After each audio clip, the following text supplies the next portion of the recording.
అఖిల్ నిశ్చితార్థం జరిగిందని ప్రకటించిన నాగార్జున కుటుంబం, టాలీవుడ్తో పాటు మీడియా వర్గాలను అక్కినేని అభిమానులు కూడా విమర్శనానికి గురిచేసింది. అక్కినేని అఖిల్, జైనబ్ కొంతకాలం నుంచి ప్రేమలో ఉన్నట్లు తెలిసింది. వీరిద్దరి ప్రేమకు పెద్దలు అంగీకరించడంతో ఈ ప్రేమ జంట వైవాహిక బంధం వైపు అడుగేసింది. జైనబ్ రౌజీ అనే పేరు చూడగానే నెటిజన్లకు ఆమె ఎవరో ఏంటో తెలుసుకోవాలనే ఆసక్తి కలిగింది. ఈ పేరును గూగుల్లో సెర్చ్ చేసి మరీ వెతికారు. ఆమె తన ఇన్స్టాగ్రామ్ అకౌంట్ ను కూడా ప్రైవేట్ లో ఉంచడంతో ఆమె గురించి పెద్దగా వివరాలేమీ తెలియలేదు. అయితే ఆమె ఢిల్లీకి చెందిన థియేటర్ ఆర్టిస్ట్ అని తెలిసింది. నాగార్జునకు జైనబ్ తండ్రి జుల్ఫీ ఫ్రెండ్ కావటంతో ఈ ప్రేమ జంటకు మార్గం సుగంధమైంది.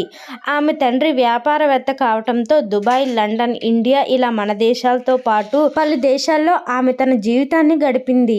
జైనబ్ ఫ్యామిలీకి బంజారా హిల్స్ రోడ్ నెంబర్ 7లో సొంత ఇల్లు కూడా ఉంది. జైనబ్ తండ్రి రియల్ ఎస్టేట్ వ్యాపారంలో దిట్ట అని తెలిసింది. జైనబ్ కూడా థియేటర్ ఆర్టిస్ట్ మాత్రమే కాకుండా చిత్రలేఖనంలో కూడా అదరగొట్టే ప్రతిబింబం ఉందట. ఆమె లండన్, దుబాయ్, ఇండియా ఇలా పలు దేశాల్లో నిర్వహించిన ఎగ్జిబిషన్లో కూడా ఆకట్టుకున్నాయట.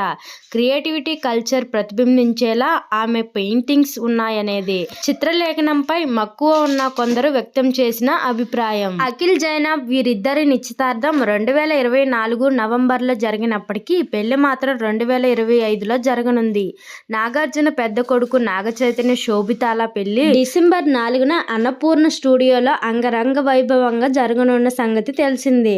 అఖిల్కు ఫ్యాషన్ డిజైనర్ శ్రేయా భూపాల్ నిశ్చితార్థం జరిగినప్పటికీ పెళ్లి రద్దయింది. ఆ తర్వాత శ్రేయా భూపాల్ మరొకరిని వివాహం చేసుకుంది. పెళ్లి రద్దు చేసుకున్న ఇన్నేళ్ల తర్వాత అఖిల్ పెళ్లి పీటలు ఎక్కనుండడంతో అక్కినేని కుటుంబంలో కలహాలం కనిపించింది. చూశారు కదా ఫ్రెండ్స్ ఈరోజు టాపిక్. ఈ వీడియో కనుక మీకు నచ్చినట్లయితే లైక్ చేయండి, షేర్ చేయండి, ఎలా ఉందో కామెంట్ చేయండి. అలాగే మన ఛానల్ని మాత్రం సబ్స్క్రైబ్ చేసుకోండి.